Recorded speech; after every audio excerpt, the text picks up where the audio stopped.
Who's first? The terminal in 1217. Terminal? What terminal? Bus terminal? No. The dying patient in 1217. What's the patient's name? JJ. Mr. Winter. Okay, now Mr. Winter is either alive or dead. So is Mr. Winter alive? Or should we advise the morgue? Call another patient terminal, and that's how you'll describe your career. So that's the good example of a good doctor, an empathetic doctor. Welcome back to the Dawn Show.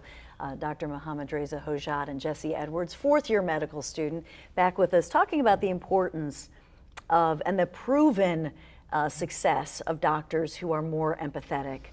So this is a good example. This is a good, in fact, both of the clips are from the same movie, The Doctor. I recommend all medical students, residents to watch this movie.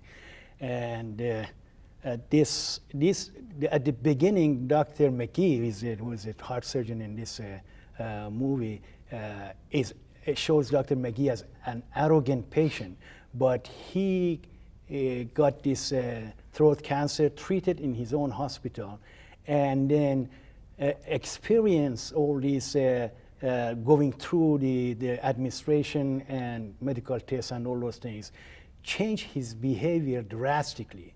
And this is the last episode, almost the last episode of the movie, when doctor recommend to his residents that the patient is a human being, should be called by name, not as a terminal patient or the cancer patient. Therefore, there is a positive message in here that could contribute to enhancing empathic engagement in patient care. So for you, Jesse, how does this change you? I mean, how does Dr. Hojat, his teachings, his research, and obviously at Thomas Jefferson University, how do you think this will change you and make you different and stand out as a physician, let's say, you know, from other doctors elsewhere? Right. I think it's in little things, little attitudes, little behaviors, and the language that you use. In that clip, I think the resident, he wasn't trying to be a jerk, but he's just using this language, calling the patient the terminal, or the cancer patient, the heart failure patient. So I think it's being aware of those things and how the way we speak about patients or speak to patients is really important and kind of indicates how we feel about them as a person. So I think being aware of those kinds of things, never calling a patient by the disease they have, but by the name they were given, and encouraging, you know, as a future attending physician, my residents and my medical students to do the same. Yeah, we actually showed a couple weeks ago the NED group, right, without disease. Wait, is it NED, right? Am I saying this right? No evidence of disease, NED. And so that some people actually started a musical group because their doctors would call them Ned, or, you know, it's like an actual person. But I think that the patients then turned it around in a way to make it a positive, you know. But I think that's just an example of the jargon that sometimes the doctors will use, not realizing that the patient has no idea, what are you talking about, or that it's that disconnect. But how does it change you, do you think, or how does it impact you to have Dr. Hojat as your, you know, your sensei, your mentor? Yeah, I mean, it's a real privilege, and honestly, I think I've been very privileged at Jefferson to have a lot of really good role models, people who really care about their patients and are really empathetic in medicine, and take the time as an attending physician to pull me aside and say, Jesse, this is how we're going to approach this patient. This is their condition, these are their concerns, and it's really important to consider them as a whole patient, not just a disease with a patient attached to them.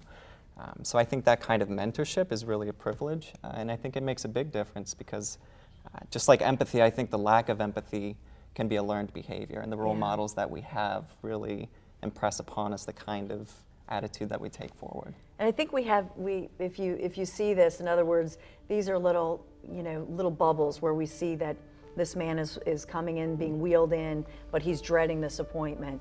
So it's just kind of getting inside of the head of a patient. And that's really, is that what you're teaching, Dr. Hojat? Just getting inside, what is a patient feeling?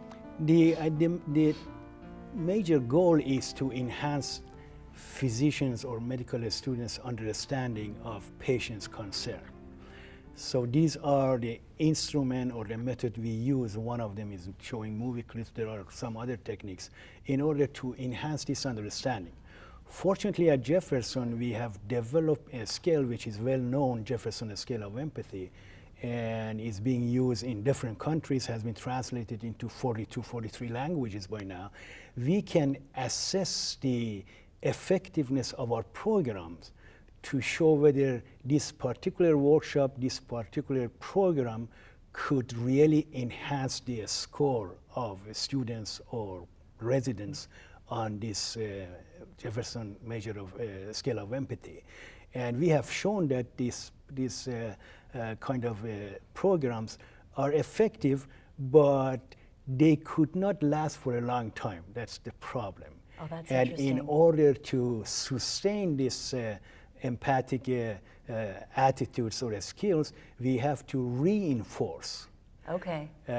these skills by offering additional program and by giving more information to the students and residents and even physicians in continuing medical education that empathy is an important component of physician competence and has relevance not only to the competence, clinical competence of physician and students, but also to clinical outcome, to patient outcome, very important. Well, and I guess we all need reminders, and so that's the bottom line. We'll be right back here on The Dawn Show.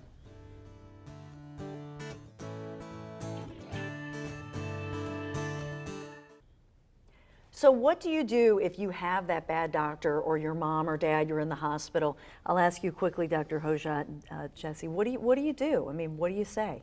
Oh, you have the one option is to switch your physician, to go to a better physician.